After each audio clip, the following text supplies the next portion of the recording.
Once again, welcome back to the Glorious Star classes. And today, in this physics video lecture, we will solve some question based on Newton's second law of motion. तो पिछले video lecture में हम लोगों ने पढ़ा था Newton का दूसरा नियम, गति का दूसरा नियम, और उस पर आधारित 4 क्वेश्चन सॉल्व किए थे। अब उससे आगे कुछ और सारे क्वेश्चन सॉल्व करेंगे जो न्यूटन के दूसरे नियम पर आधारित है।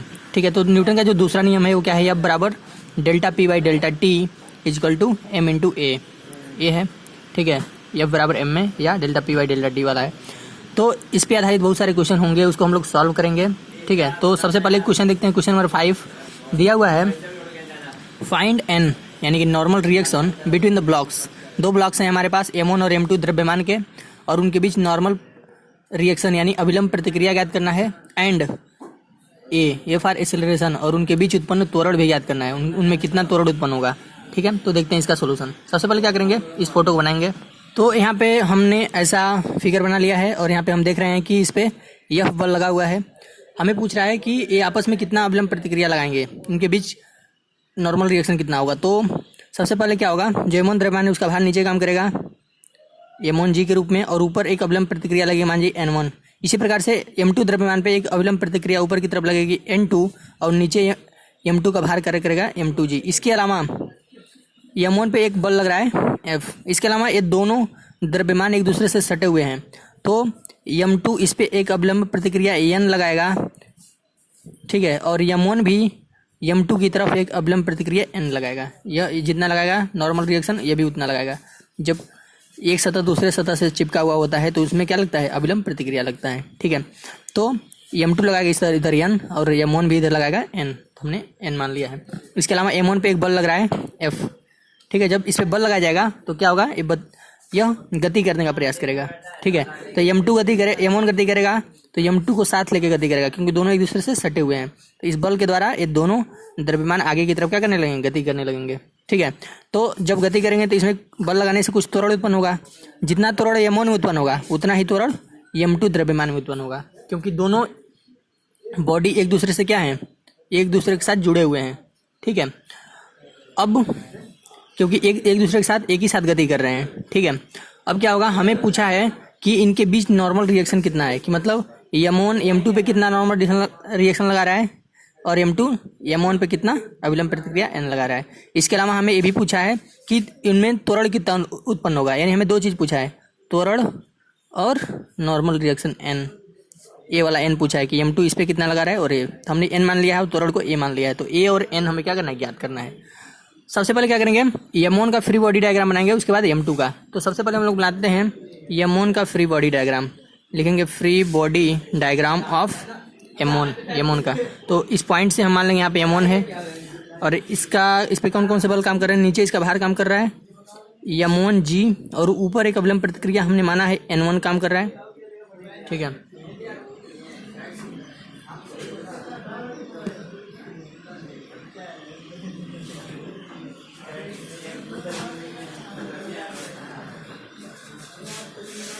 ऊपर क्या कर रहा है, एक अभिलंब प्रतिक्रिया N1 काम कर रहा है। अब क्या होगा, इसके अलावा और भी बल काम कर रहे हैं। M1 पे एक बल F कार्य कर रहा है इस साइड में। ठीक है, इसका डायरेक्शन इधर है, और M1 पे एक अभिलंब प्रतिक्रिया लग रहा है M2 के साइड से, इस साइड में इधर N लग रहा है। ठीक है, यानी M1 पर 4 बल काम कर रहे हैं। ठीक है, हम जानते हैं कि ये जो भार है यह इसके अभिलंब प्रतिक्रिया N1 द्वारा संतुलित हो जाएगा, यानी N1 बराबर हो जाएगा M1G के।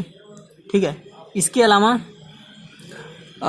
वस्तु क्या कर रहा है, वस्तु इस साइड में, जिस साइड में बल लग रहा है उस साइड में गति कर रहा है, तो उस साइड में गति करेगा तो उस साइड में एक त्वरण लगेगा A। ठीक है, अब जाहिर सी बात है कि अगर वस्तु इस साइड में गति कर रहा है तो यह जो F बल है इसका मान क्या होगा, अधिक होगा। किससे अधिक होगा, इस नॉर्मल रिएक्शन जो लगा है M2 के द्वारा जो नॉर्मल रिएक्शन N लगा है उससे अधिक होगा, तभी यह वस्तु आगे की तरफ काम कर रहा है, गति कर रहा है। ठीक है, तो जाहिर कितना अधिक होगा, अगर F बड़ा है, कितना बड़ा है, F में से क्या करेंगे, N को घटा देंगे, यानी F माइनस N जो होगा वही होगा इस वस्तु पर लगने वाला नेट बल, यानी F माइनस N इक्वल हो जाएगा नेट फोर्स इस पे। क्यों होगा, क्योंकि F का मान अधिक है, F का मान अधिक होगा तभी वस्तु इस डायरेक्शन में गति करेगी, ये त्वरण से। ठीक है, यानी वस्तु F माइनस N जो होगा नेट फोर्स होगा। और नेट फोर्स क्या होता है, वस्तु के द्रव्यमान और त्वरण के गुणनफल के बराबर। और वस्तु का द्रव्यमान क्या है, यमोन है, और त्वरण हमने क्या माना है, ये माना है। यानी हमारा फॉर्म आ गया F minus N equal to M into A. इसको मान लेंगे समीकरण नंबर 1। अब फ्री बॉडी डायग्राम बनाएंगे M2 का। ठीक है, तो M2 यहाँ पे लिख देंगे F B D of M2 free body diagram, मुक्त पिंड आरेख। तो M2 को इस पॉइंट से मान लेते हैं। यहाँ पे M2 पे ऊपर की तरफ बल काम कर रहा है एक नॉर्मल रिएक्शन N2, और इस साइड में क्या बल काम कर रहा है, यह जो बल है केवल M1 पे काम कर रहा है, M2 पे काम नहीं कर रहा है। M2 पे बस एक नॉर्मल रिएक्शन काम कर रहा है M1 का। ठीक है, यानी इस साइड में केवल N काम कर रहा है, और नीचे वस्तु का भार काम कर रहा है M2G। ठीक है, इतना लगाने के बाद यहाँ से हम देख रहे हैं free body diagram of M2 ऐसे हुआ। हम यहाँ से देख सकते हैं ऊपर का बल नीचे के बल को संतुलित कर रहा है, यानी N2 बराबर हो जाएगा N2 बराबर हो जाएगा M2G। ठीक है, इसको निकालने की आवश्यकता है नहीं, हमको केवल क्या पूछा है, एक्सेलरेशन और नॉर्मल रिएक्शन। ठीक है, अब यह जो M2 वस्तु है किसके कारण गति कर रहा है, N के कारण, यानी इस पर नेट बल कितना है, N है, ये जो नॉर्मल रिएक्शन है। इसके अलावा इस साइड में कोई बल लग नहीं रहा है। ठीक है, तो इस पे केवल कौन सा बल लग रहा है, N लग रहा है। ठीक है, तो N बराबर हो जाएगा, N जो होगा वही क्या हो जाएगा, इस पे नेट फोर्स, और नेट फोर्स किसके बराबर होता है, वस्तु के द्रव्यमान और त्वरण के बराबर, त्वरण के गुणनफल के बराबर। तो त्वरण कितना लग रहा है, इस पे भी त्वरण यही लगेगा, जितना त्वरण पहले वस्तु पर रहेगा उतना ही त्वरण इस पे, क्योंकि दोनों द्रव्यमान एक दूसरे से सटे हुए हैं, एक ही त्वरण से गति करेंगे। ठीक है, तो यहाँ हो जाएगा N बराबर द्रव्यमान इसका है M2 इंटू त्वरण है A। तो ये हो गया समीकरण नंबर 2। अब हमें त्वरण पूछा है और N पूछा है, तो सबसे पहले त्वरण निकालेंगे। त्वरण कैसे निकालेंगे, दोनों समीकरण को जोड़ेंगे तो क्या होगा, N से N कैंसिल हो जाएगा और हमारा एक्सेलरेशन निकल जाएगा। अब हम क्या करेंगे, लिखेंगे adding equation first and second. Adding जोड़ने पर क्या, equation first and second, first और सेकेंड को जोड़ रहे हैं। तो फर्स्ट क्या है, F minus N equal to M1A, और दूसरा समीकरण क्या है, N इजक्वल टू M2A। दोनों को जोड़ेंगे तो N से N कट जाएगा और ये हो जाएगा F बराबर, इन दोनों जुड़ जाएंगे इस साइड में, M1A प्लस M2A। ठीक है, अब यहाँ से क्या होगा, यहाँ से आपका यहाँ आ जाइए, यहाँ से हो जाएगा F बराबर, उन दोनों में से एक कॉमन ले लेंगे तो क्या बचेगा, M1 प्लस M2। ठीक है, ऐसा बचेगा। तो A बराबर क्या हो जाएगा, त्वरण A बराबर हो जाएगा F upon M1 plus M2। तो यही आपका हो गया त्वरण। इसके अलावा क्या पूछा है, त्वरण पूछा है, सॉरी नॉर्मल रिएक्शन, त्वरण तो निकल गया। नॉर्मल रिएक्शन निकालने के लिए क्या करेंगे, त्वरण का मान यहाँ पे समीकरण 2 में रख देंगे। ठीक है, तो N बराबर निकल जाएगा। N किसके बीच पूछा है, दोनों द्रव्यमानों के बीच, ये वाला N पूछा है। ठीक है, या तो समीकरण 1 में रख दें या तो समीकरण 2 में। तो समीकरण 2 में रखना आसान है, तो लिखेंगे putting the value of a in equation first. यहाँ से क्या करेंगे, लिखेंगे पुटिंग द वैल्यू ऑफ ए, त्वरण का मान रखने पर, इन इक्वेशन सेकेंड में रख रहे हैं। सेकेंड क्या है, N equal to M2A, N equal to M2 into A का वैल्यू क्या है, F upon M1 plus M2। तो यहाँ रख देंगे, यहाँ सबका क्या आ जाएगा, N इजक्वल टू आ जाएगा M2 इंटू ए का मान कितना है, F। तो F को हम यहाँ लिख सकते हैं अपान M1 प्लस M2। तो ये हो गया नॉर्मल रिएक्शन। नॉर्मल रिएक्शन कितना आया, N equal to F M2 upon M1, F M2 upon M1 plus M2, और एक्सेलरेशन कितना आया, A equal to F upon M1 plus M2। तो ये दो सारी चीज़ें आ गई। ठीक है, यही दोनों निकाला था हमें। तो ये था क्वेश्चन नंबर 5 का सोल्यूशन। अब देखेंगे क्वेश्चन नंबर 6। क्वेश्चन नंबर 6 दिया हुआ है, कर है फाइंड ए, एक्सेलरेशन ज्ञात करना है ऑफ ऑल द ब्लॉक्स, सारे ब्लॉक्स का। 3 ब्लॉक्स हैं, 2 kg का, 3 kg का और 4 kg का, and N between 4 kg and 3 kg। 3 kilogram, 4 kilogram और 3 किलोग्राम द्रव्यमान के वस्तुओं के बीच नॉर्मल रिएक्शन भी ज्ञात करना है और त्वरण ज्ञात करना है सबका। तो सबसे पहले हमें क्या करेंगे, ऐसा फोटो इस सोल्यूशन में ऐसा बनाएंगे। ये हो गया आपका 1 2 तीसरा ब्लॉक, इसका द्रव्यमान है 2 kg, इसका है 3 kg और इसका है 4 kg। तो अगर ये किसी सतह पर रखे हुए हैं तो इसमें नॉर्मल रिएक्शन लगेगा, इनका वेट नीचे काम करेगा, इसका वेट 2g नीचे काम करेगा, इसका 3g और इसका 4g नीचे काम करेगा। ठीक है, द्रव्यमान गुणा त्वरण। इसके अलावा इन पर नॉर्मल रिएक्शन ऊपर की तरफ N1, इसमें N2 और इसमें N3 काम करेगा। ठीक है, अब एक चीज़ और दिया इसमें दिया है कि 18 न्यूटन के यहाँ पे बल भी लग रहा है। ठीक है, जब बल लगेगा तो आगे की तरफ गति करने का प्रयास करेंगे। अब जब ये आगे गति करेंगे, तीनों एक समान त्वरण से गति करेंगे। इस पे जितना त्वरण लगेगा उतना ही त्वरण दूसरे पे भी और तीसरे पे भी उतना ही त्वरण। ठीक है, तीनों ब्लॉक्स में एक ही त्वरण से गति करने का प्रयास करेंगे। अगर इस पर हम 18 न्यूटन का बल लगाएं तो। और बल किस पे लग रहा है? केवल 2 kg के द्रव्यमान पे लग रहा है, ठीक है। इसके अलावा ये ब्लॉक्स एक दूसरे से सटे हुए हैं, तो ये आपस में नॉर्मल रिएक्शन लगाएंगे, ठीक है। तो मान लेते हैं इसके और इसके बीच जो नॉर्मल रिएक्शन है वो क्या है? यह इस पे नॉर्मल रिएक्शन लगा रहा है N डैश, और ये इस पे लगा रहा है N डैश, ये भी लगाएगा। अगर ये N डैश इस पे लगा रहा है तो भी इस पे N डैश लगाएगा। और 3 और 4 kg वाले के बीच हमें पूछा है, 3 और 4 kg वाले के बीच नॉर्मल रिएक्शन, तो हम इसको N मान लेते हैं यह इस पे N लगा रहा है और ये इस पे भी N ही लगाएगा, जाहिर सी बात है। हमें 2 चीज़ पूछा है, N पूछा है यानी 3 और 4 kg वाले के बीच नॉर्मल रिएक्शन, और तोरण पूछा है कि सारे का तोरण क्या होगा। तीनों का तोरण एक ही होगा, जितना इसका होगा उतना इसका, तीनों का तोरण हमने A मान लिया है, तो हमें नॉर्मल रिएक्शन N और A ज्ञात करना है, ठीक है। अभी तक हमें क्वेश्चन समझ में आया। अब हम क्या करेंगे, तीनों द्रव्यमानों का अलग अलग FVD बनाएंगे। सबसे पहले 2 kg का लिखेंगे, FVD ऑफ 2 kg। तो यहाँ पे हम पॉइंट से 2 kg दर्शा देंगे, और 2 kg पे कौन से बल काम कर रहे हैं? नीचे की तरफ एक बल काम कर रहा है 2G, उसका भार, ऊपर की तरफ एक नॉर्मल रिएक्शन N1, ठीक है। और इस साइड में N डैश लग रहा है 3 kg से, इस पे N डैश लगा, और इस साइड में 18 न्यूटन का बल इस पे लग रहा है, 4 बल काम कर रहा है। अब जानते हैं ऊपर, तो ऊपर वाला बल तो नीचे को कैंसिल कर देगा, और इसको निकालना भी नहीं है, ठीक है। नहीं कि G का मान रखे हैं 10 और उसके बाद इसको निकालना नहीं है इसे, ठीक है। बस हमें क्या निकालना है? हमें निकालना है एक्सेलरेशन, ठीक है, और ये वाला N निकालना है इन दोनों के बीच, ठीक है। अब हम क्या करेंगे, इसको निकालने का सकते हैं, इसको ऐसे छोड़ देंगे। अब इन दोनों बलों को देखेंगे। वस्तु क्या कर रही है? यहाँ पे बल जब 18 न्यूटन का लगा रहे हैं, वस्तु आगे की तरफ गति कर रही है। गति तभी करेगी जब इस 18 न्यूटन का मान, यह जो अभिलंब प्रतिक्रिया N डैश लग रहा है, इससे अधिक हो, ठीक है। यानी जाहिर सी बात है, वस्तु किस बल से गति करेगी? 18 माइनस N डैश के मान से गति करेगी। मतलब जितना अधिक होगा, 18 में से इसको घटा देंगे, जितना बल बचेगा उतना नेट बल काम कर रहा है, जिसके कारण वस्तु इधर गति कर रही है। यानी यही होगा आपका net force, 18 minus N dash. 18 minus N dash equal to कितना? F net. F नेट क्या होता है? द्रव्यमान गुणे वस्तु का त्वरण। तो वस्तु का द्रव्यमान यहाँ पे है 2 kg, और वस्तु हमने माना है कि A त्वरण से गति कर रही है, तो इंटू हो जाएगा A, ठीक है। तो ये आपका हो गया। इसको मान लेते हैं समीकरण number 1।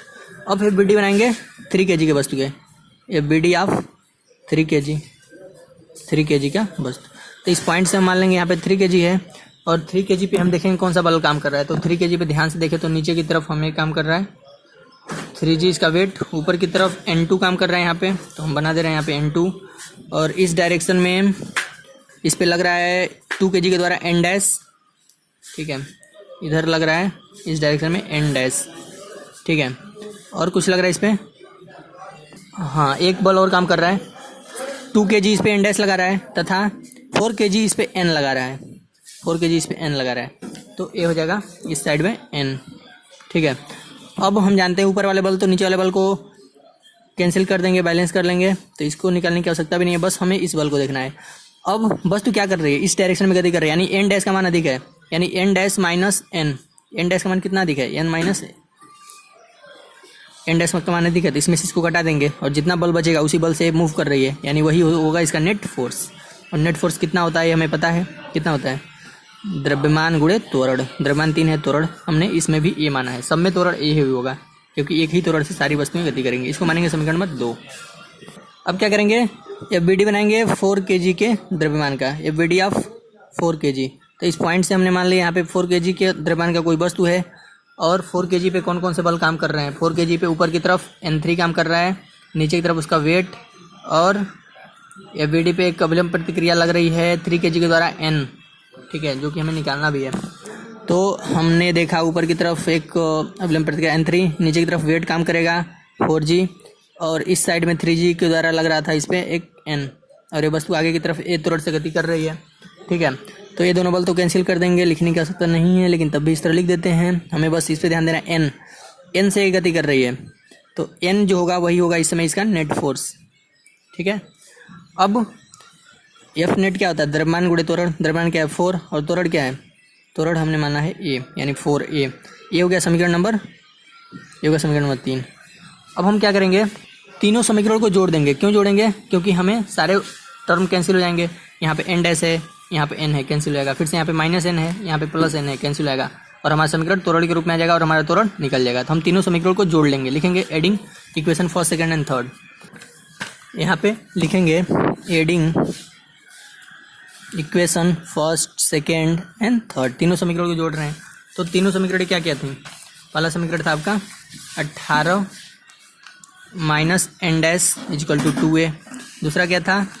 n minus N dash equal to 3a, N dash minus N equal to 3a। और तीसरा समीकरण क्या था? n3 equal to n equal to 4a, n equal to 4a। तीनों समीकरण को जोड़ दिया, क्या होगा? n डैश से n कटेगा, माइनस n से प्लस n कटेगा, तो 18 बराबर क्या जाएगा?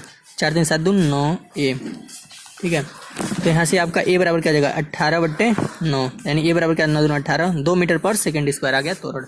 ठीक है, तो त्वरण हमारा निकल गया। अभी हमें क्या निकालना है? 3 और 4 किलोग्राम के वस्तुओं के बीच अविलंब प्रतिक्रिया। तो 3 और 4 के बीच अविलंब प्रतिक्रिया है वो है n। तो n किस समीकरण में रखें कि n निकल जाए? तो हम समीकरण अगर 4 में त्वरण का मान रख दें, सॉरी समीकरण में 3 में, तो निकल जाएगा। यहाँ पे a का वैल्यू रख देंगे, तो लिखेंगे putting the value of a in equation number 3। लिखेंगे putting the value of a in equation number 3 we get, हमें क्या मिलेगा? n इजकल टू है 4a था ना, हाँ n इजकल टू 4a था समीकरण 3। ठीक है, इसमें हमने रख दिया। तो n a का वैल्यू कितना निकला है? 2 निकला है, 2 मीटर, तो 4 × 2 यानी हो जाएगा n इजकल टू 8 न्यूटन। तो ए भी निकल गया। n a क्या निकला है? n यह निकला 3 किलोग्राम और 4 किलोग्राम के द्रव्यमान के पिंडों के बीच अविलंब प्रतिक्रिया। इसको लिख सकते हैं, ये क्या निकला? Normal reaction between 3 kg and 4 kg mass, 4 kg masses द्रव्यमानों के बीच। ठीक है, और ये क्या निकला? त्वरण निकला, एक्सेलरेशंस। और इस सारे का एक्सेलरेशन बराबर ही होगा, 2 kg का भी, 3 kg का, 4 kg का भी, क्योंकि सब सारे एक ही एक्सेलरेशन, एक ही त्वरण से गति कर रहे हैं। तो ये था क्वेश्चन नंबर 6 का सोल्यूशन। अब देखें क्वेश्चन नंबर 7।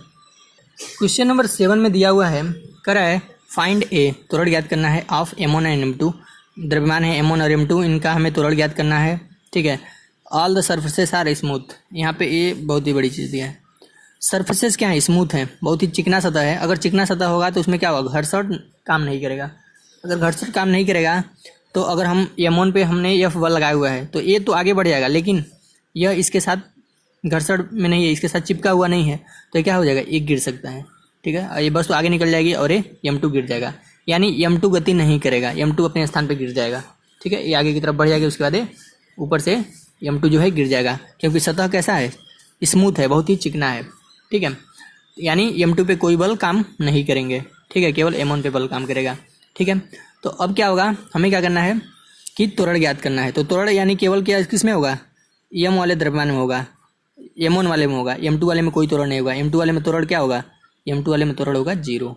ठीक है, तो इसको सॉल्व करते हैं। सबसे पहले ऐसा हम फोटो बनाएंगे और इसके ऊपर एक और द्रव्यमान है m2, यहाँ m1 है, सरफेस चिकना है, बहुत ही स्मूथ है। तो यह क्या होगा? ये इस पर कोई बल काम नहीं करेगा, m2 पे जो भी फोर्स है F m1 पे काम करेगा, और इस पे इसका त्वरण मान लेते हैं a है। ठीक है, अब क्या होगा? सबसे पहले हम FVD बनाएंगे। सबसे पहले हम देखेंगे m2 पे, m2 का जो भार होगा डायरेक्टली नीचे m1g काम करेगा, और m2 का भी भार तो नीचे ही काम करेगा, कितना? m2g। इसके अलावा ऊपर की तरफ यहाँ पे नॉर्मल रिएक्शन मान लीजिए n काम करेगा इसका। ठीक है, और इसके अलावा इसका भी नॉर्मल रिएक्शन, इसमें m2 जो है m2 m1 के साथ है, तो m2 पे m1 क्या करेगा? एक नॉर्मल रिएक्शन ऊपर लगाएगा, जिसे मान लेते हैं n डैश, और m2 भी m1 पे एक नॉर्मल रिएक्शन लगाएगा, जिसे मान लेते हैं n डैश। ठीक है, तो हमें क्या निकालना है? केवल त्वरण निकालना है, लेकिन हम सारे बलों को दिखा देंगे कौन कौन से बल लग रहे हैं। सबसे पहले FVD बनाएंगे, लिखेंगे FVD ऑफ m1। तो यहाँ पे m1 वस्तु को मान लिया, यहाँ पे है, ऊपर की तरफ एक फोर्स काम कर रहा है नॉर्मल रिएक्शन n, नीचे की तरफ एक वेट काम कर रहा है m1g। इसके अलावा m1 पे एक फोर्स लग रहा है F इस डायरेक्शन में, ऐसे दर्शा दिया हमने। अब ये वस्तु इस फोर्स के कारण ये त्वरण से गति कर रही है, आगे बढ़ रही है। ठीक है, अब क्या होगा? ऊपर वाले बल नीचे वाले बल तो कैंसिल कर जाएंगे, आपस में बराबर है। इसको निकालना भी नहीं है, बस हमने लिख दिया। और जो ए बल है एफ, इसी के कारण वस्तु m1 द्रव्यमान की वस्तु आगे की तरफ गति कर रही है, यानी जो एफ होगा वही है इस पे लगने वाला m1 पे लगने वाला नेट बल है। ठीक है, यानी एफ इक्वल टू हो जाएगा एफ नेट, और एफ नेट क्या होता है, वस्तु के द्रव्यमान और त्वरण के गुणनफल के बराबर, यानी एफ इक्वल टू m1a। ठीक है, अब अभी हमने यहाँ पे डायरेक्ट बता दिया कि हाँ इसका त्वरण 0 होगा, लेकिन हमें दिखाना होगा कैसे 0 होगा। तो हम इसके त्वरण को a1 मान लेते हैं, इसके त्वरण को क्या मान लेते हैं, a2 मान लेते हैं। ठीक है, अब क्या होगा, यहाँ से हो जाएगा f1 और यहाँ पे हमने a1 मान लिया है, इसका त्वरण a1, तो f बराबर क्या हो जाएगा m1 a1। ठीक है, इसको मान लेते हैं। अब यहाँ से त्वरण बराबर, त्वरण क्या हो जाएगा, a बराबर हो जाएगा f/m1। ये जो a1 आया है यह है पहले वस्तु जो m1 है इसका त्वरण, m1 द्रव्यमान का त्वरण। तो लिख देंगे एक्सेलरेशन ऑफ m1। m1 का एक्सेलरेशन कितना आया, a1 बराबर आया f/m1। ठीक है, अब हमें दूसरे का निकालना है, FVD बनाएंगे, FVD ऑफ m2।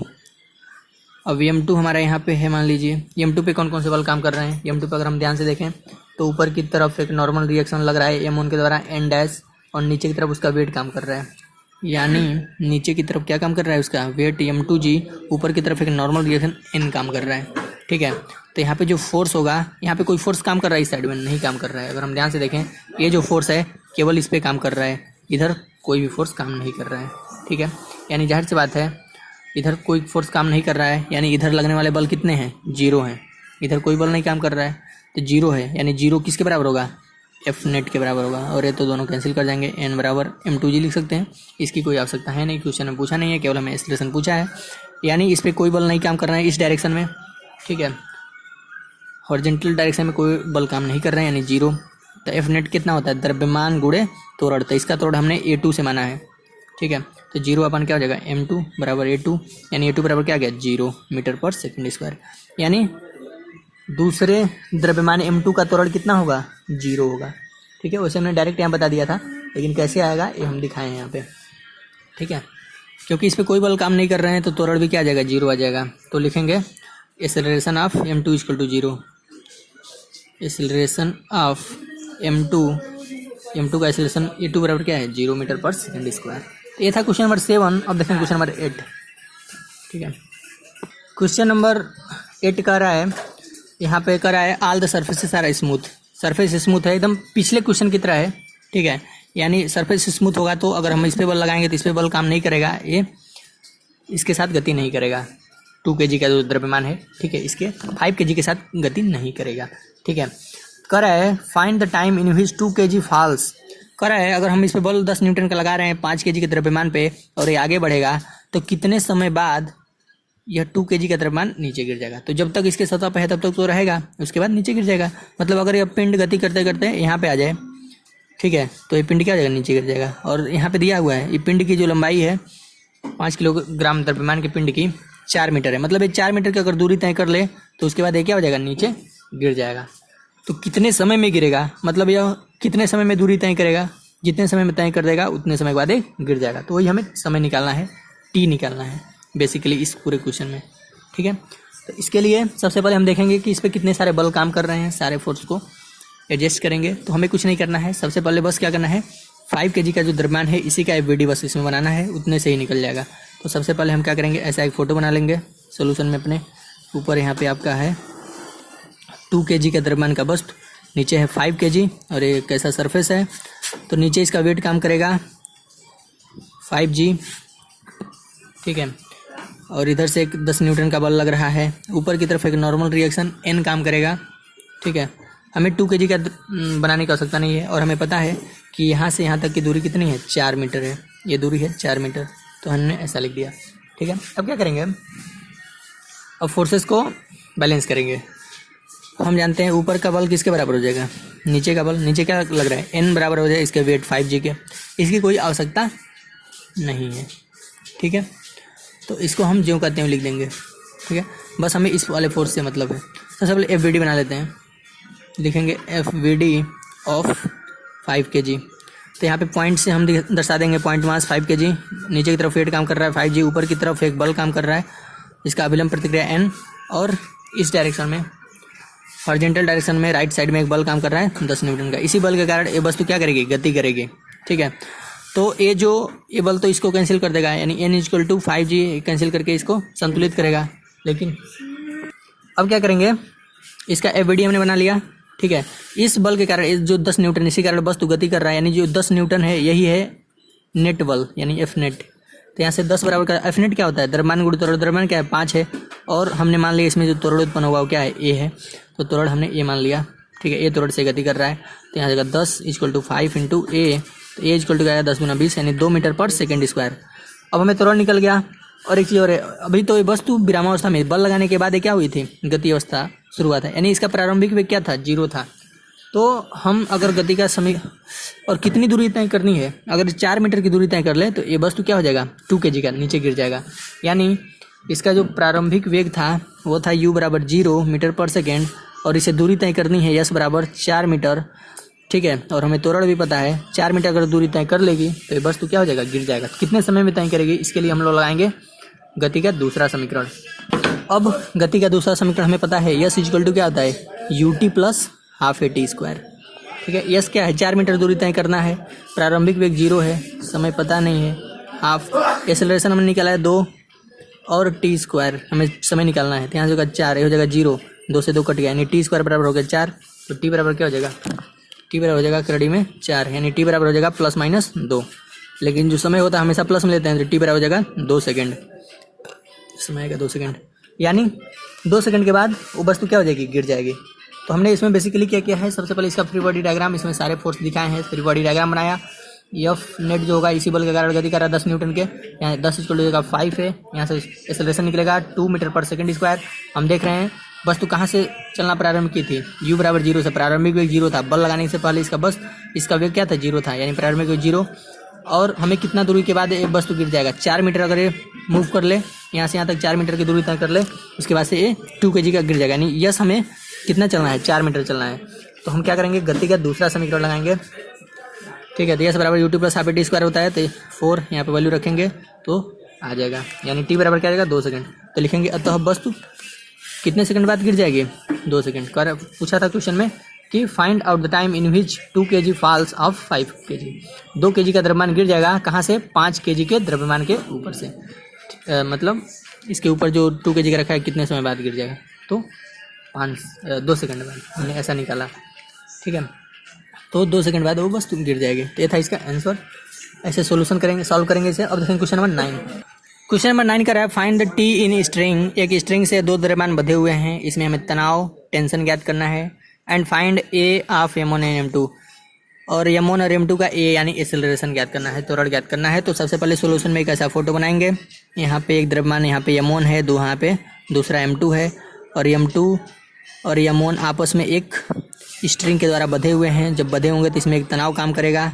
यहाँ पे मान लीजिए t है, तो ये इधर भी m2 से दूर भी एक तनाव काम करेगा t। दोनों तनाव बराबर होंगे क्योंकि एक ही स्ट्रिंग से, एक ही तार से बंधे हुए हैं। इसके अलावा m1 का भार नीचे काम करेगा, m1g ऊपर की तरफ इस सतह के द्वारा एक अभिलंब प्रतिक्रिया लगेगा। ठीक है, जो होगा n1 मान लेते हैं, और इसमें एक अलग प्रतिक्रिया लगेगा n2, और नीचे इसका वेट हो जाएगा m2g। ठीक है, अब हमें याद करना है टेंशन और एक्सेलरेशन। तो मान लेते हैं m1 में एक्सेलरेशन, m1 और m2 में एक्सेलरेशन बराबर होंगे। क्यों? क्योंकि दोनों एक दूसरे से जुड़े हुए हैं, एक तार से बंधे हुए हैं। ठीक है, और इस बल के द्वारा खींचे जा रहे हैं। ठीक है, तो दोनों में जिस त्वरण से m1 गति करेगा उसी त्वरण से m2 गति करेगा। ठीक है, अब हम क्या करेंगे, इसका FVD बनाएंगे। लिखेंगे FVD ऑफ m1। तो हम सबसे पहले m1 का FVD बनाते हैं। तो इस पॉइंट से हम मान लेते हैं यहाँ पे m1 है, m1 पे ऊपर की तरफ एक बल काम कर रहा है n1 नॉर्मल रिएक्शन, और नीचे इसका वेट काम कर रहा है m1g, और इस साइड में एक टेंशन काम कर रहा है t। ठीक है, इतने बल काम कर रहे हैं। ठीक है, तो n1 जो है वो तो कैंसिल हो जाएगा m1g से। इसको निकालने की आवश्यकता नहीं है क्योंकि इसके बारे में कुछ पूछा नहीं है, हमें केवल क्या पूछा है, टेंशन और एक्सेलरेशन। ठीक है, तो इस बल से हमें मतलब नहीं है, इसको छोड़ देंगे। अब ये जो m1 गति कर रहा है, किसके कारण गति कर रहा है, इस टेंशन के कारण, इस टेंशन बल के कारण गति कर रहा है। यानी जो ये टेंशन बल है यही m1 पे लगने वाला नेट बल है। ठीक है, तो यानी हो जाएगा F नेट, और F नेट किसके बराबर होता है, वस्तु के द्रव्यमान और त्वरण। तो हमने माना है द्रव्यमान तो m1 दिया है, और इसका त्वरण हमने मान लिया a है। दोनों का त्वरण a ही मानेंगे क्योंकि दोनों पे त्वरण समान लगेगा। एक दूसरे से जुड़े हुए हैं, ठीक है। सरफेस स्मूथ स्मूथ कुछ नहीं कहा है, ठीक है। इसलिए यहाँ से हम इस मान लेते हैं समीकरण नंबर 1, ठीक है। अब बनाएंगे FVD M2 का, लिखेंगे FVD ऑफ M2। तो M2 को पॉइंट द्रव्यमान यहाँ मान लेंगे। M2 पे एक को वेट काम कर, इसका वेट नीचे काम करेगा, द्रव्यमान गुणे गुरुत्वीय त्वरण M2G, और ऊपर एक नॉर्मल रिएक्शन N2। इधर एक फोर्स काम कर रहा है F, इधर एक फोर्स काम कर रहा है, और इधर इसका तनाव बल काम कर रहा है T, ठीक है। अब ऊपर वाले बल तो नीचे बल को क्या कर देगा, कैंसिल कर देगा। ये जगह M2G, इससे हमें मतलब नहीं है, हमें टेंशन वाले से मतलब है। अगर यह बल F खींच रहा है, ठीक है, कितने बल से खींचेगा, जितना अधिक होगा, तो F में से T को घटा देंगे। F वाला अधिक है तभी तभी वस्तु को खींच पा रहा है। अगर F बल T से अधिक है तभी खींच पा रहा है, तो F में से T को घटा देंगे, जितना बचेगा उसी नेट बल से ही खींचा रहा है, यानी F माइनस T वही होगा F नेट। और F नेट क्या होता है, F नेट होता है वस्तु का द्रव्यमान गुणे त्वरण, तो इसका भी त्वरण यही होगा। ये होगा समीकरण नंबर 2। अब समीकरण 1 और 2 को जोड़ देंगे। क्यों जोड़ेंगे, टेंशन से टेंशन कट जाएगा, हमारा त्वरण के रूप में निकल जाएगा। त्वरण निकलने के बाद त्वरण का मान उठा के 1 में रख देंगे या 2 में रख देंगे तो टेंशन में निकल जाएगा। तब हम लिखेंगे adding equation first and second, लिखेंगे equation first and second adding करने पर, जोड़ने पर लिखेंगे adding equation first and second, 1 और 2 को जोड़ने पर। तो एक क्या है, T बराबर M1A, और समीकरण 2 क्या है, F माइनस T बराबर M2A। दोनों को जोड़ें, T से T कैंसिल हुआ तो F बराबर क्या आ जाएगा, F बराबर आ जाएगा आपका M1A प्लस M2A, ठीक है। तो यहाँ से क्या हो जाएगा, आपका A कॉमन ले लेंगे तो हो जाएगा M1 प्लस M2। तो यहाँ से आपका A बराबर हो जाएगा F upon M1 plus M2। तो ये आपका त्वरण आ गया, ठीक है। तो त्वरण तो निकल गया। अब हमें क्या निकालना था, टेंशन भी निकालना था। तो ये उठा के समीकरण नंबर 1 में रख देंगे, लिखेंगे putting the value of a in equation first, putting the value of a in equation first. Equation first क्या है, इक्वेशन फर्स्ट है, आप देख रहे हैं यहाँ पे T बराबर M1A है, T बराबर M1A है। यहाँ से अगर T बराबर M1 तो है उसी तरह, और त्वरण का मान अभी निकालने हैं F upon M1 plus M2। इसको हम ऐसे भी लिख सकते हैं, इसको हम कैसे लिख सकते हैं, लिख सकते हैं T बराबर F M1 अपान M1 प्लस M2। तो ये हो गया टेंशन और ये हो गया एक्सेलरेशन। तो इस प्रकार से इस क्वेश्चन में हम लोग को निकालना था कि दोनों में एक्सेलरेशन कितना होगा, दोनों में एक्सेलरेशन एक ही होगा ए, जिसका मान हम लोगों ने निकाला। इसके अलावा टेंशन दोनों इस तार में कितना होगा निकाला, ठीक है। तो ये था क्वेश्चन नंबर 9। अब देखें क्वेश्चन नंबर 10। क्वेश्चन नंबर 10 बहुत ही आसान है। इसमें दिया हुआ है 3 द्रव्यमान हैं, 2 kg, 1 kg और 3 kg के, तीनों एक 2 रस्सियों से बंधे हुए हैं, और इस पे 3 वाले पे एक 6 न्यूटन का बल लगाया जा रहा है, खींचा जा रहा है बल लगा के। तो हमें पूछ रहा है कि इनमें तनाव कितना होगा और इनमें एक्सेलरेशन कितना होगा। हमें तनाव और एक्सेलरेशन ज्ञात करना है, त्वरण ज्ञात करना है। Find A and T of the, मतलब इन सब का हमें एक्सेलरेशन ज्ञात करना है और टेंशन ज्ञात करना है स्ट्रिंग का, तार का, ठीक है। 2 तार हैं। तो सबसे पहले हम इस फोटो को बनाएंगे सॉल्यूशन में, ऐसे बना लेते हैं और सब में देखते हैं कहाँ पे कितना कितना बल लग रहा है। बलों को जब हम पहचाना जान जाते हैं कहाँ पे कितना बल काम कर रहे हैं, तो हम क्वेश्चन को आसानी से लगा लेते हैं। तो इसे समझना बहुत ही आवश्यक है, सारे क्वेश्चन को ध्यान से समझना चाहिए, कहाँ पे कौन से कितने बल लग रहे हैं। तो ये 3 पिंड हैं, पिंड कहें, द्रव्यमान के कहें, वस्तु कहें, कुछ भी कहें, ब्लॉक कहें, सब एक ही चीज़ है, ठीक है। अब ये है 2 kg का, ये है 1 kg का और ये है 3 kg का। तीनों एक दूसरे से स्ट्रिंग के द्वारा बंधे हुए हैं। तो क्या होगा, स्ट्रिंग में तनाव उत्पन्न होगा जब यहाँ से 6 न्यूटन के बल से जब खींचेंगे, तो इसमें एक तनाव उत्पन्न होगा T1 मान लेते हैं, और इस साइड में भी इससे दूर एक तनाव उत्पन्न होगा T, इधर T2 और इधर भी T2, ठीक है। 2 kg के कारण T1 उत्पन्न होगा इधर।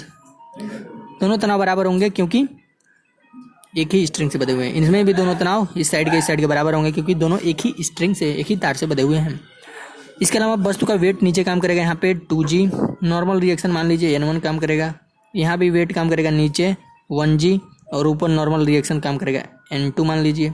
यहाँ पे इसका वेट काम करेगा 3G द्रव्यमान गुणे गुरुत्वीय त्वरण, तो ऊपर एक काम करेगा नॉर्मल रिएक्शन N3 मान लेते हैं इसे, ठीक है। अब हमें एक्सेलरेशन भी याद करना है, क्योंकि सारे एक दूसरे से बंधे हुए हैं, एक दूसरे से जुड़े हुए हैं। तो जिस त्वरण से ए गति करेगा उसी त्वरण से बाकी के दोनों भी गति करेंगे। तो मान लेते हैं इसका भी त्वरण ए है, इसका भी त्वरण ए है और इसका भी त्वरण ए है, ठीक है।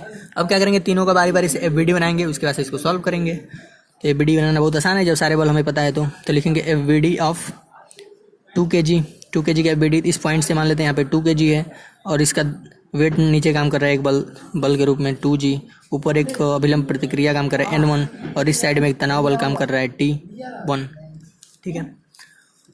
अब इसको सॉल्व करते हैं। ऊपर वाला तो नीचे वाला बराबर होगा, हमें इससे कुछ लेना देना नहीं है, हमें टेंशन बस निकालना है, ठीक है।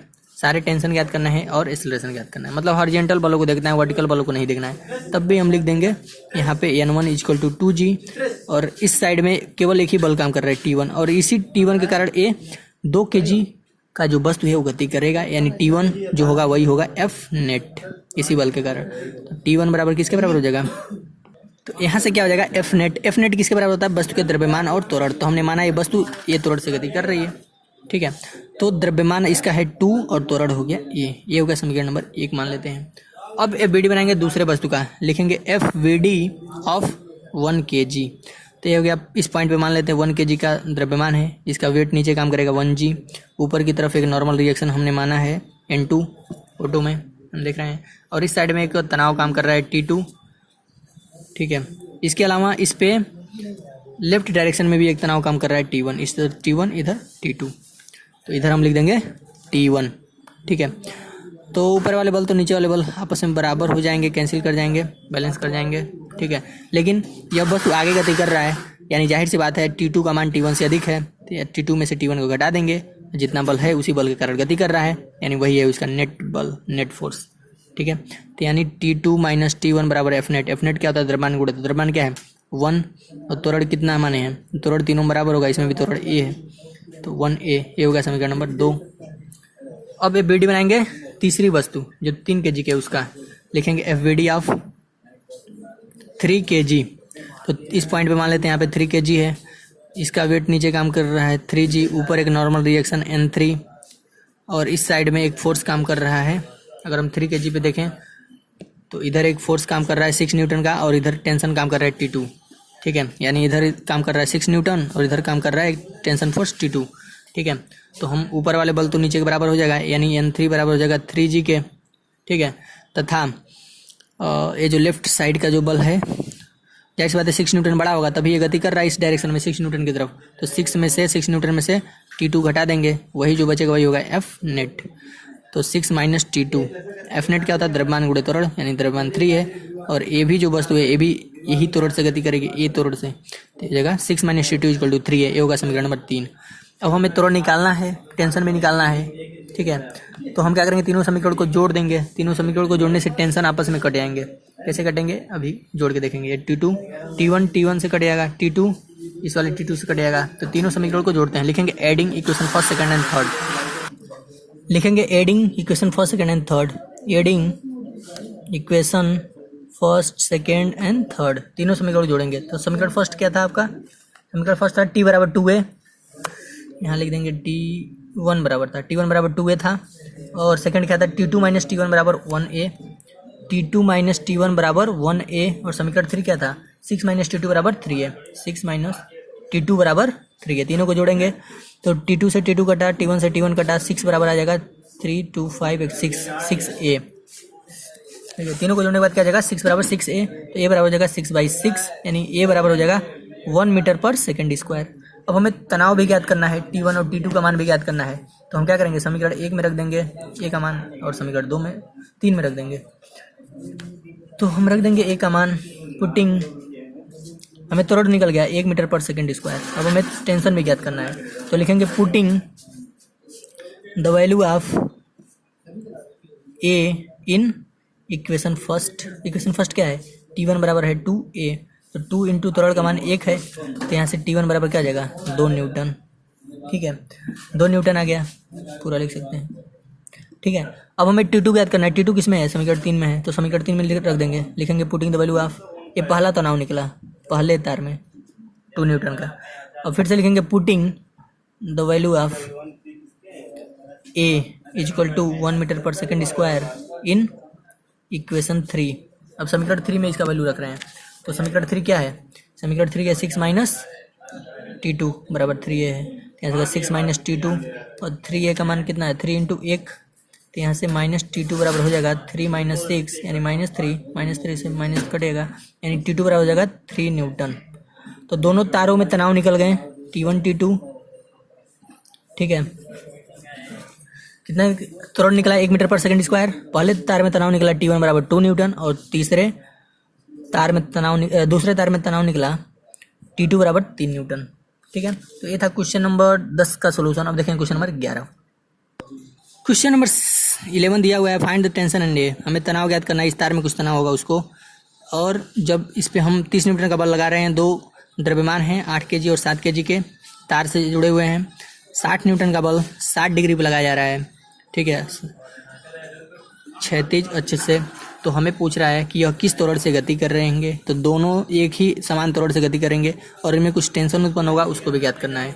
ठीक है, तो सबसे पहले हम इसका क्वेश्चन का बनाएंगे। यहाँ पे फोटो, ये एक तल पे दो पिंड रखे हुए हैं। एक का द्रव्यमान 8 kg है, दूसरे का द्रव्यमान 7 kg है।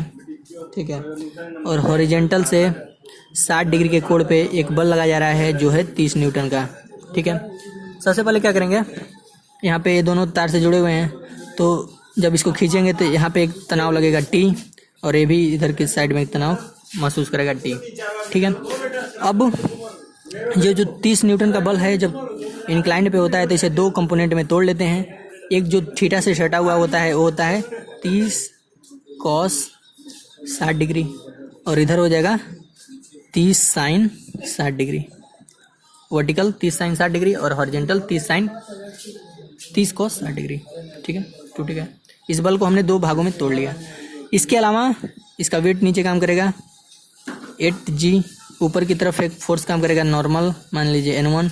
इसका वेट नीचे काम करेगा 7G और ऊपर एक नॉर्मल काम करेगा N2। दोनों का FBD बनाएंगे, उसके बाद क्वेश्चन को सॉल्व करेंगे। बहुत ही आसान है। सबसे पहले FBD बनाएंगे, लिखेंगे FBD ऑफ 8 kg का FBD बनाएंगे। इस पॉइंट से हम मान लेंगे यहाँ पे 8 kg का द्रव्यमान है और नीचे इसका वेट काम कर रहा है 8G, ऊपर एक नॉर्मल रिएक्शन काम कर रहा है N1 और इस साइड में एक तनाव फोर्स काम कर रहा है T। ठीक है, अब N1 तो बराबर हो जाएगा 8G के। इससे हमें कुछ लेना देना नहीं है, हमें केवल क्या निकालना है? टेंशन निकालना है और एक्सेलरेशन निकालना है। मान लेते हैं दोनों वस्तु, अगर ये दोनों खींचेगा, अगर ये गति करेगी, इस बल 30 न्यूटन को बल लगा रहा है, अगर ये गति करेगी तो जिस त्वरण से गति करेगा वो उसी त्वरण से ये भी गति करेगा। क्यों? क्योंकि दोनों तार से बंधे हुए हैं, एक ही पिंड के रूप में है। ठीक है, जुड़े हुए हैं एक दूसरे से। अब जो इस साइड में फोर्स लग रहा है T, टेंशन, इसी टेंशन के कारण यह वस्तु आगे की तरफ गति कर रही है, यानी जो T है वही है नेट फोर्स F नेट। तो T इक्वल टू कहते हैं F नेट। F नेट क्या होता है? द्रव्यमान गुणा। तो द्रव्यमान क्या है? 8 है, त्वरण हमने माना इसमें ये त्वरण से गति कर रही है, तो ये हो जाएगा, ये होगा समीकरण नंबर फर्स्ट। अब FBD बनाएंगे दूसरे द्रव्यमान का 7 kg का, लिखेंगे FBD of 7 kg। Free body diagram of 7 kg। तो इस पॉइंट पे हमने मान लिया कोई 7 किलोग्राम द्रव्यमान का पिंड है। नीचे की तरफ वेट काम करेगा 7G, ऊपर की तरफ नॉर्मल रिएक्शन हमने माना है N2, फोटो में देख सकते हैं। और इस डायरेक्शन में एक बल काम कर रहा है, हाँ इस पे एक बल और काम कर रहा है। ऊपर की तरफ एक बल काम कर रहा है 30 साइन 60, ऊपर की तरफ एक बल काम कर रहा है 30 साइन 60। ठीक है, और लेफ्ट साइड में एक बल काम कर रहा है कॉस 30 कॉस 60 डिग्री। इसके अलावा टेंशन फोर्स भी काम कर रहा है इधर T, ये हो गया T। ठीक है, अब इन सारे बलों को बैलेंस करेंगे। सबसे पहले N2 plus 30 sine 60 equal to 7G। अगर नॉर्मल रिएक्शन पूछता तो इसमें वैल्यू रख के G का मान 10 रख देते हैं, आ जाता। लेकिन नॉर्मल पूछा नहीं है तो इस समीकरण को हल करने का सकता नहीं है। अब इसको देखेंगे, क्योंकि वस्तु इस डायरेक्शन में गति कर रही है, ये त्वरण से गति कर रही है, यानी जाहिर सी बात है यह 30 कॉस 60 डिग्री जो फोर्स है यह बड़ा है टेंशन से, यानी 30 कॉस 60 डिग्री अधिक है टेंशन से। तो टेंशन में से घटा देंगे, जो बल बचेगा उसी बल से गति आगे की तरफ कर रही है, यानी वही हो जाएगा इसका नेट फोर्स, जिसके कारण ये वस्तु मूव कर रही है। यानी 30 और कॉस 60 का मान कितना होता है? 1/2। इसको हल करने का सकता नहीं है क्योंकि नॉर्मल रिएक्शन नहीं पूछा है। ठीक है, इसको ऐसे ही छोड़ देंगे। अगर पूछता तो इसको भी हल करते हैं, नॉर्मल रिएक्शन ज्ञात करते हैं। ठीक है, लेकिन ऐसा नहीं पूछा है तो केवल दूसरे वाले हॉरिजॉन्टल फोर्स को आपस में ऐसे करेंगे, इसमें से इसको घटाएंगे, वही नेट फोर्स होगा। क्यों? क्योंकि इसी बॉडी मूव करेगी तो जाहिर सी बात है ये वाला फोर्स अधिक होगा, तो इस फोर्स में से इस फोर्स को घटाएंगे, जो फोर्स बचेगा वही होगा एफ नेट। एफ नेट क्या होता है, द्रव्यमान गुणे त्वरण, द्रव्यमान है 7 और त्वरण है ए। ठीक है, द्रव्यमान गुणे त्वरण होता है, एफ नेट बराबर द्रव्यमान गुणे त्वरण। ठीक है, द्रव्यमान है 7 kg और त्वरण हमने माना है ए, तो ये हो जाएगा 15, 2 से कटेगा माइनस टी बराबर हो जाएगा 7a। ये मान लेंगे समीकरण नंबर 2। समीकरण 1 और 2 को जोड़ देंगे तो टी से टी कैंसिल हो जाएगा। ठीक है, उसके बाद से त्वरण निकल जाएगा। लिखेंगे adding equation first and second, लिखेंगे adding equation first and second. समीकरण 1 और 2 को जोड़ने पर समीकरण 1 क्या है, टी बराबर 8a है, और समीकरण 2 यहाँ पे आपका निकला है T 15 minus T equal to 7a। दोनों को जोड़ा, टी से टी कैंसिल हुआ, 15 बराबर 8 7 15a। ठीक है, तो यहाँ से ए बराबर क्या हो जाएगा, 15 में 15 भाग दे देंगे, यानी 1 मीटर पर सेकेंड स्क्वायर। त्वरण निकल गया। अभी हमें टेंशन में निकालना है, तो टेंशन निकालने के लिए ए का मान उठा के समीकरण 1 में रख सकते हैं या समीकरण 2 में रख सकते हैं। तो समीकरण 1 में रखना क्या है, आसान है। तो लिखेंगे putting the value of a in equation number first. यहाँ से हम यहाँ पे साइड में यहाँ पे लिख दे रहे हैं। ठीक है, आपको पूरा लिखना है कि ए का मान समीकरण 1 में रखने पर putting the value of a in equation number first. तो हम डायरेक्ट लिख दे रहे हैं समीकरण 1 क्या है, टी बराबर है 8a। तो यहाँ से टी बराबर क्या हो जाएगा 8 फ्रॉम, यहाँ लिख सकते हैं from equation first. Equation first क्या है, टी बराबर 8a, तो टी बराबर 8 और ए का मान निकालें 1, यानी हो जाएगा टी बराबर 8 न्यूटन। यहाँ पर आपको लिखना है putting the value of a in equation first. Then तो आ गया टेंशन आ गया आपका 8 न्यूटन और त्वरण आ गया 1 मीटर पर सेकेंड स्क्वायर। तो ये था क्वेश्चन नंबर 11 का सोल्यूशन। अब देखेंगे क्वेश्चन नंबर 12। क्वेश्चन नंबर 12 बहुत ही आसान है और ये पुली का सवाल है, घिरने का। ठीक है, यहाँ पे एक पुली है, तो इसमें कह रहा है कि जो m2 द्रव्यमान है m1 से अधिक है। जब m2 द्रव्यमान m1 से अधिक होगा तो जाहिर सी बात है कि ये नीचे की तरफ आएगा, इसका गति नीचे होगा और इसका गति क्या होगा, ऊपर होगा। ठीक है, क्योंकि ये भारी है।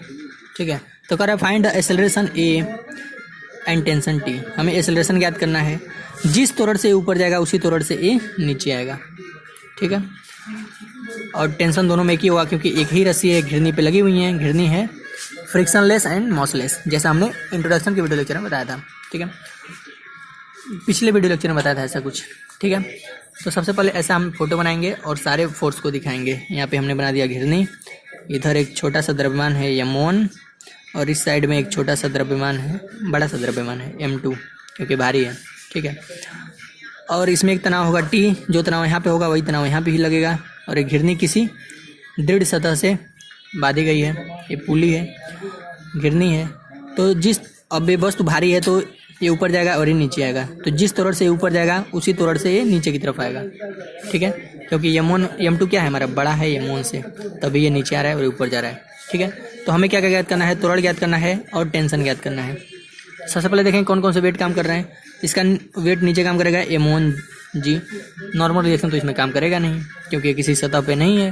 ठीक है, अब क्या होगा, तनाव काम कर रहा है ऊपर, इसका भी वेट नीचे काम करेगा m2g।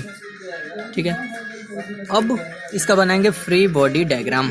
लिखेंगे free body diagram of m1। तो इस पॉइंट से मान लेते हैं m1 वस्तु है, नीचे वेट काम कर रहा है इसका m1g, ऊपर काम कर रहा है एक टेंशन फोर्स।